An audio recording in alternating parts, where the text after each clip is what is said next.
Hello students, I hope આપ સૌ મજામાં હશો. આપણે સૂચકાંક નામના સ્વાધ્યાયનું રિવિઝન કરી રહ્યા હતા. પીડીએફ દ્વારા રિવિઝન કરી લીધા બાદ હવે આપણે દરેક રીતનું એક એક ઉદાહરણ ગણીને સમજશું. આંકડાશાસ્ત્ર ભાગ 1 પહેલું સ્વાધ્યાય સૂચકાંકનું રિવિઝન ચાલી રહ્યું હતું. ઉદાહરણ 1 પાના નંબર 7. બરોબર ધ્યાન આપો વિદ્યાર્થી મિત્રો. શું રકમ આપી છે એ બરોબર જુઓ.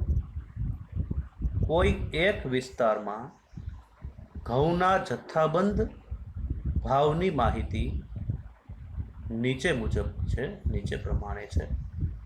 તે પરથી વર્ષ 2005ને આધાર વર્ષ તરીકે લઈ બાકીના વર્ષો માટે વસ્તુના ભાવના સૂચકાંક શોધો. આ સૂચકાંક પરથી ઘઉંના વર્ષ 2013ના ભાવમાં થયેલ ટકાવારી વધારો જણાવો. હવે મુખ્ય વાત એ છે કે નક્કી કરવાનું છે તમારે કે કઈ રીતે આપણે દાખલો ગણશું. તો સૌ પ્રથમ રીત આપણી છે અચલ આધારની રીત. અહીંયા તમને કહી દીધું છે વર્ષ 2005 ને આધાર વર્ષ તરીકે લેવાનું છે. તો એનો અર્થ એવો થયો કે આધાર વર્ષ તમારે બદલવાનું નથી, આધાર વર્ષ તમારે સ્થિર રાખવાનું છે, અચલ રાખવાનું છે. ઇંગ્લિશમાં આ પદ્ધતિને ફિક્સ્ડ બેઝ મેથડ કહે છે. ફિક્સ્ડ બેઝ મેથડ એટલે કે આધાર વર્ષ બેઝનું જે યર છે, આધાર વર્ષ એ તમારે બદલવાનું નથી. તો આપણે અચલ આધારની રીતે દાખલો ગણીશું એ નક્કી કર્યું. પછી દરેક વર્ષ માટે આપણે અચલ આધારની રીતે સૂચકાંકો મેળવીશું અને તમારે બીજા પ્રશ્નનો એવો જવાબ દેવાનો છે કે આ સૂચકાંક પરથી ઘઉંના વર્ષ 2013ના ભાવમાં થયેલ ટકાવારી વધારો જણાવવાનો છે. હવે રકમમાં તમને વર્ષ 2005, 2006, 2007, 2008, 2009, 2010, 2011, 2012 અને 2013 આપેલ છે. ત્યારબાદ ક્વિન્ટલ દીઠ ભાવ આપેલ છે. ક્વિન્ટલ દીઠ ભાવ સૌથી પહેલો વર્ષ એટલે કે 2005 એમાં 1650 છે, 2006માં 1690 છે, 2007માં 1730 છે, 2008માં 1750, 2009માં 1810, 2010માં 1850, 2011માં 1870, 2012માં 1900 અને 2013માં 1950. આ તમને રકમ આપેલી છે. ફરી પાછું જુઓ, કોઈ એક વિસ્તારમાં ઘઉંના જથ્થાબંધ ભાવની માહિતી આપી દીધી હતી. વર્ષ 2005ને આધાર વર્ષ તરીકે લેવાનું છે. આપણે નક્કી કરી લીધું છે. અચલ આધારની રીતે આપણે આનો જવાબ આપીશું. તો સૌ પ્રથમ જવાબની આપણે શરૂઆત કરીએ તો જવાબમાં હેડિંગ આપશું અચલ આધારની રીતે સૂચકાંક, એવું હેડિંગ આપશું. કાઉન્સમાં લખશું આધાર વર્ષ. ક્યુ લેવાનું છે આધાર વર્ષ? તો એ આપણે ખ્યાલ છે. આધાર વર્ષ છે આપણું 2005. 2005ના વર્ષને આધાર વર્ષ તરીકે લેવાનું છે. તો અચલ આધારની રીતે સૂચકાંક તૈયાર કરવા માટે આપણા મગજમાં સૂત્ર આવવું જોઈએ કે ચાલુ વર્ષનો ભાવ છેદમાં આધાર વર્ષનો ભાવ ગુણ્યા 100. સૌ પ્રથમ તો તમારે કોષ્ટક સ્વરૂપે આને રજૂ કરવું પડશે. એટલે સૌ પ્રથમ કોલમ આપણે બનાવશું વર્ષની. આ રીતે ડ્રો કરી લેવાનું છે તમારે ટેબલ. પ્રથમ કોલમ વર્ષ, ત્યારબાદ ઘઉંનો તમને ક્વિન્ટલ દીઠ ભાવ આપ્યો છે. ક્વિન્ટલ દીઠ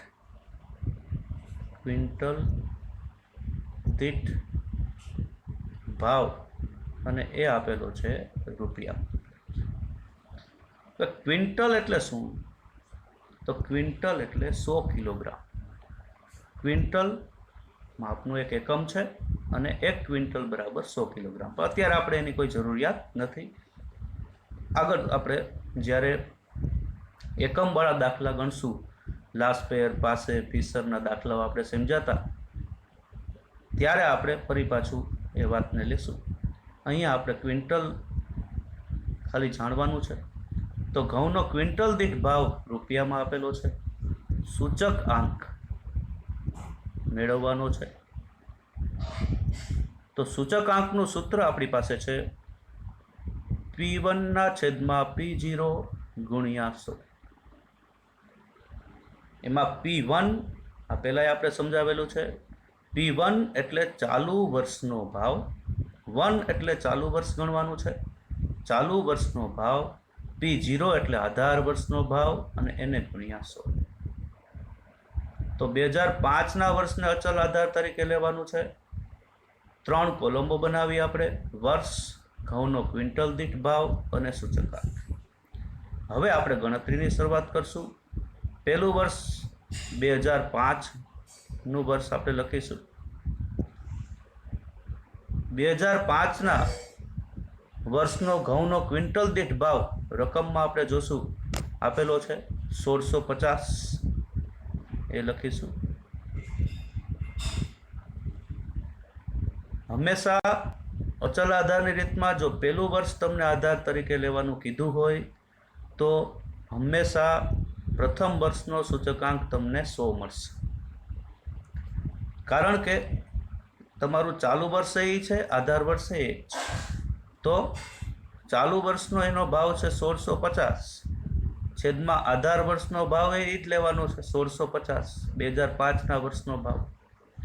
તો 1650 છેદમાં 1650 ગુણ્યા 100, તો પહેલાનો જવાબ આવશે 100. 1650 કેન્સલ થશે, 1 વધશે, 100 ગુણ્યા 1 એટલે 100. ખ્યાલ આવે છે? 2005નું વર્ષ 1650, ચાલુ વર્ષે આધાર વર્ષે થશે, ગુણ્યા 100 બરાબર 100. ત્યારબાદ આપણે લેવાનું છે 2006નું વર્ષ. 2006ના વર્ષમાં રકમમાં ફરી પાછું જોશું. ભાવ આપણને આપેલો છે 1690. તો આ 1690 અહીંયા લખશું. ચાલુ વર્ષનો ભાવ એટલે કે આપણો 2006નો ભાવ થયો 1690, ભાગ્યા આધાર વર્ષ આપણે લેવાનું છે 2005, અને 2005ના વર્ષનો ભાવ છે 1650. અચલ આધારની રીતે દાખલો ગણી રહ્યા છે મિત્રો. તો આપણી પાસે અહીંયા આધાર વર્ષમાં જે ભાવ લેવાનો છે ફરશે નહીં, એને રાખશું આપણે 2005ના વર્ષનો ભાવ જ. તો 1690 ભાગ્યા 1650 ગુણ્યા 100, કેલ્ક્યુલેટર દ્વારા આપણે ગણતરી કરશું એટલે મળે છે 102.42.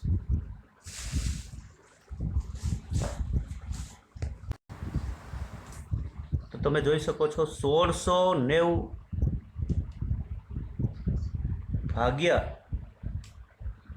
1650 અને એને ગુણ્યા 100 કરશું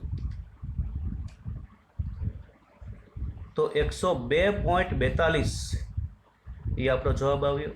તો એ જવાબ અહીં આપણે લખ્યો છે. જવાબની નીચે લીટી કરશું, અંડરલાઈન કરશું, જેથી કરીને જોનારને સરળતા રહે અને આપણે માર્ક્સ પૂરેપૂરા મળે. પછી વાત આવે છે 2007ના વર્ષની. 2007ના વર્ષમાં આવીએ તો 2007ના વર્ષની રકમમાં છે આપણી પાસે ભાવ કેટલો આપેલો છે 1730. તો 1730 આપણે લખીશું. 1730 ભાગ્યા 1650 ગુણ્યા 100. 1650 ક્યાંથી લીધું? 1650 2005નો ભાવ છે, જે આધાર વર્ષ તરીકે આપણે લેવાનો છે. દરેકના છેદમાં સરખું રહેશે, કારણ કે અચલ આધારની રીતે આપણે દાખલો ગણી રહ્યા છીએ. 1730 ભાગ્યા 1650, કેલ્ક્યુલેટરમાં ફરી પાછી ગણતરી કરશું આપણે. 1730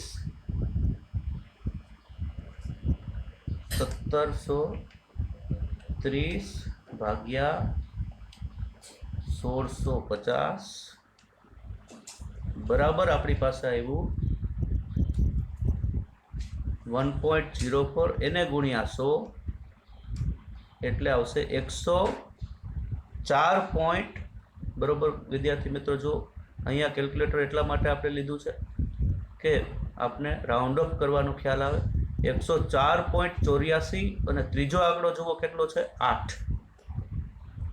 મેં આ પહેલાં તમને સમજાવ્યું હતું કે આંકડો 5 અથવા 5થી મોટો હોય તો તમારે રાઉન્ડ ઓફ કરીને આગળ એક આંકડો ઉમેરવો પડશે. તો 104.85 આનો જવાબ આવશે. 104.84 નહીં, ત્રીજો આંકડો છે 5 અથવા 5થી મોટો છે એટલે કે 8 છે, એટલા માટે 104.85 આનો જવાબ આપણે લખશું. તો 104.85. 2008ની સાલ, 2008નું વર્ષ. રકમમાં આપણે એનો ભાવ જોઈશું તો છે 1750. 1750 અહીંયા આપણે લખશું 1750 ભાગ્યા 1650. અચલ આધારની રીત છે, તમારે વર્ષ ફેરવવાનું નથી, અચલ છે, ફિક્સ્ડ છે. ઇંગ્લિશમાં એને ફિક્સ્ડ બેઝ મેથડ કહે છે. 1750 ભાગ્યા 1650 ગુણ્યા 100. તો ફરી પાછું કેલ્ક્યુલેટર.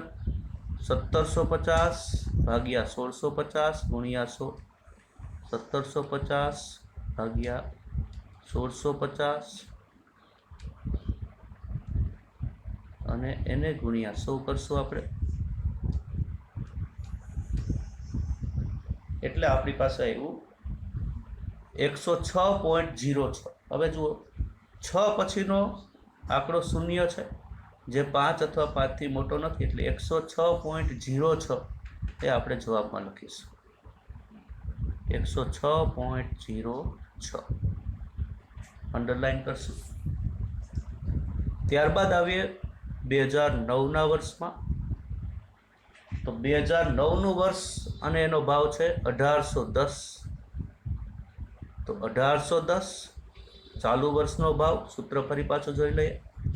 P1 એટલે કે ચાલુ વર્ષનો ભાવ, P0 એટલે આધાર વર્ષનો ભાવ, ગુણ્યા 100. ચાલુ વર્ષનો ભાવ 1810 ભાગ્યા 1650 ગુણ્યા 100. તો 1810 ભાગ્યા 1650 કરશું. 1810 ભાગ્યા 1650 અને એને ગુણ્યા 100. એટલે આપણી પાસે આવ્યું 109.696. 109.696. ફરી પાછો જોઈએ તો ત્રીજો આંકડો 5 અથવા 5થી મોટો છે, તો 106.69 છે, એની બદલે શું થઈ જશે? 109.69 છે, એની બદલે 109.70 થઈ જશે. તો આ રીતે આપણે એનો જવાબ લખશું 109.70 અંડરલાઈન. હવે વાત આવે છે 2010ની સાલની. 2010માં ભાવ કેટલો છે? રકમમાં જોઈ લઈએ. 2010નો ભાવ છે 1850. 1850 લખીશું. 1850 અચલ આધારની રીત ચાલે છે, તો 2005ના વર્ષનો ભાવ જ બધાના છેદમાં લેવાનો છે. 1650 એને ગુણ્યા 100. 1850 ભાગ્યા 1650 કરીએ. 1850 ભાગ્યા 1650 એટલે આપણી પાસે જવાબ આવ્યો 1.121 એને ગુણ્યા 100 એટલે આવ્યો 112.12। તો અહીંયા ત્રીજો આંકડો 1 છે, જે 5 અથવા 5 થી મોટો નથી, તો 112.12 એ આપણો જવાબ આવશે। 112.12 આ રીતે 112.12 એનો જવાબ આપણે લખ્યો। હવે વાત આવે છે વર્ષ 2011ની। વર્ષ 2011માં આપણી પાસે ભાવ છે 1870। રકમમાંથી જોઈ શકશું વર્ષ 2011 1870 લખીશું, ભાગ્યા દરેકના છેદમાં વર્ષ બદલવાનું નથી, તો 2005ના વર્ષનો ભાવ એટલે કે 1650। ફરી પાછું કેલ્ક્યુલેટર શું કરવાનું છે, 1870 ભાગ્યા 1650 ગુણ્યા 100, તો 1870 ભાગ્યા 1650 અને એને ગુણ્યા 100, તો અહીંયા જવાબ આવ્યો છે 113.33। ત્રીજો આંકડો 5 અથવા 5 થી મોટો નથી, તો આપણે 113.33 જ રાખશું। જવાબમાં લખશું 113.33। વર્ષ 2012 માટે ગણતરી કરીએ તો વર્ષ 2012માં આપણી પાસે ભાવ આપેલો છે 1900। વર્ષ 2012નો ભાવ 1900। વર્ષ 2012ના સૂચકાંકની ગણતરી 1900 ભાગ્યા 1650 ગુણ્યા 100, તો ચાલુ વર્ષનો ભાવ 1900, આધાર વર્ષનો ભાવ 2005નો 1650 ગુણ્યા 100, 1900 ભાગ્યા 1650 કરશું, 1900 ભાગ્યા 1650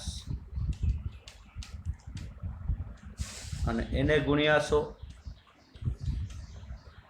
એટલે આપણી પાસે આવ્યું 115.15।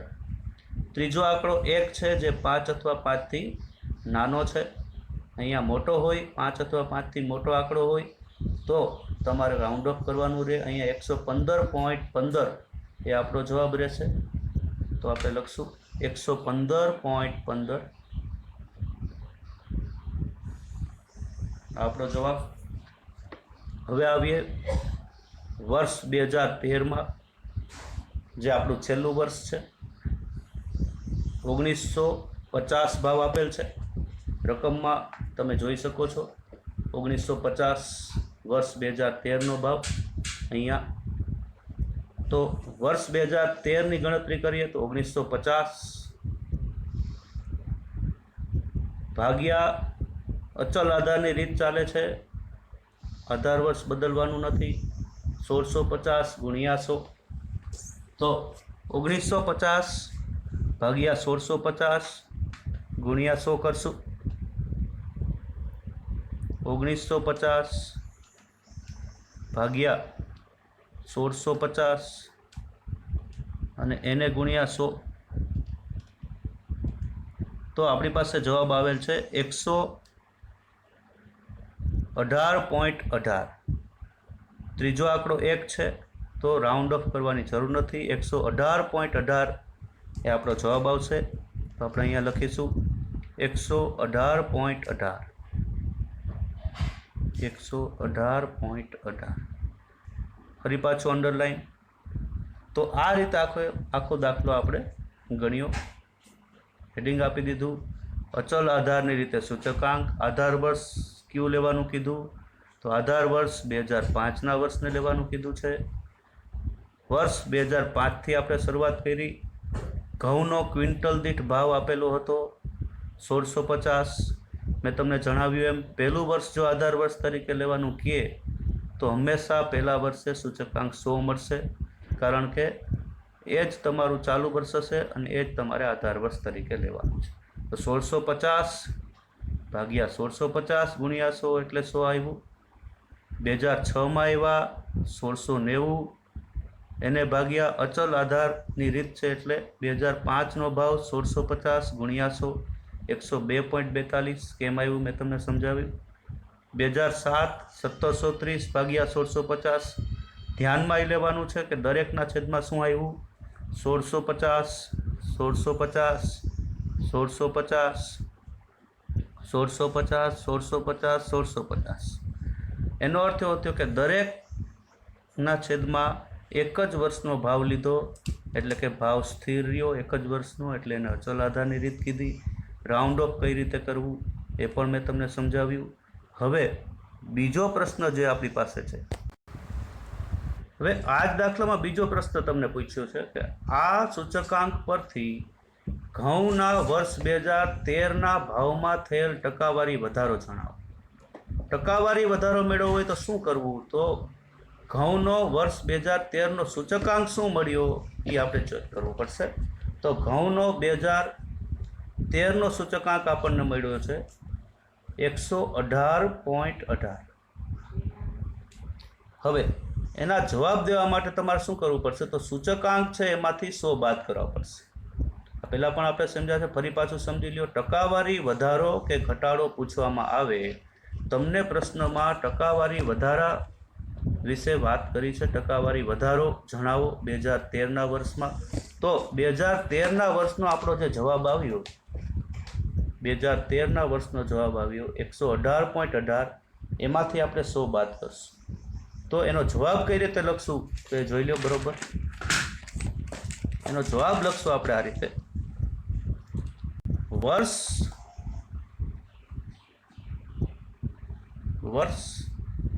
2013માં ઘઉંના ભાવમાં વર્ષ 2005ના સાપેક્ષમાં થયેલ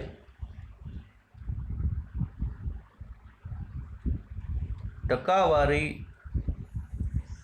વધારો 118.18 સૂચકાંક મળ્યો હતો તમને આપણા ગણતરીમાં. 118.18 સૂચકાંક મળ્યો હતો. એમાંથી 100 બાદ કરીશું.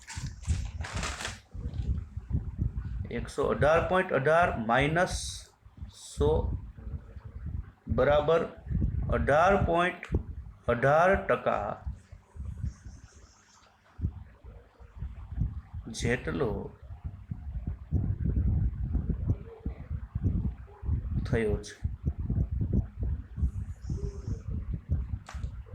તો આ રીતે આપણે ઉદાહરણ નંબર 1નો અભ્યાસ કર્યો. આપે મને સાંભળ્યો એ બદલ આપનો આભાર. Thank you very much.